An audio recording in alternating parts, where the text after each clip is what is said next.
এই পৃথিবীতে একটি খুব ছোট্ট শব্দ মা, আবার সবচেয়ে বড়, সবচেয়ে পবিত্র, সবচেয়ে বিশ্বস্ত এবং সবচেয়ে গভীর শব্দটিও মা।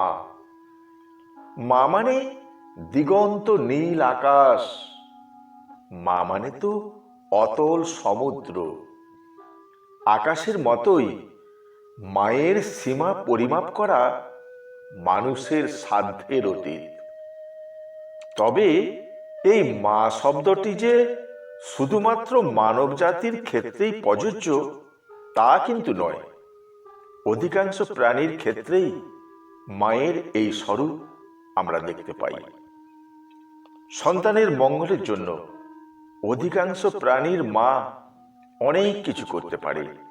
স্নেহ, ভালোবাসা উজাড় করে দিতে পারে, খুব সহজেই সহ্য করে নিতে পারে সন্তানের সব দৌরাত্ম্য।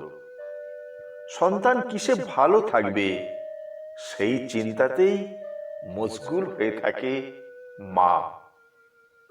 গরু, ছাগল, গাধা, ভেড়া, বাঘ, সিংহ, হরিণ, সারমেয়, মহিষ, এমনকি শোল, শাল, বোয়াল, গরুই প্রভৃতি মাছ পর্যন্ত নিজের সন্তানদের আগলে রাখে সযত্নে।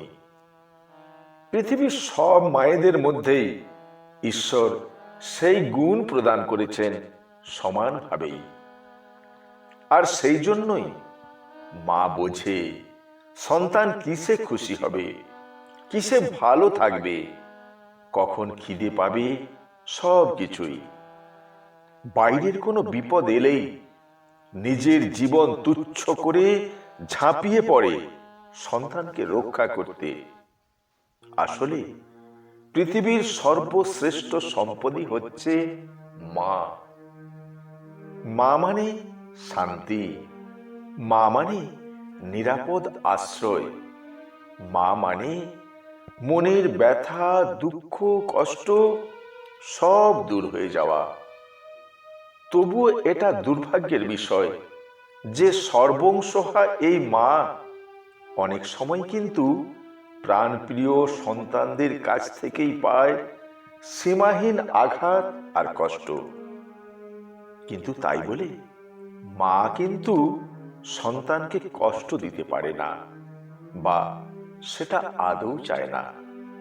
আসলে ঈশ্বরের আর একটি রূপ মা। নমস্কার।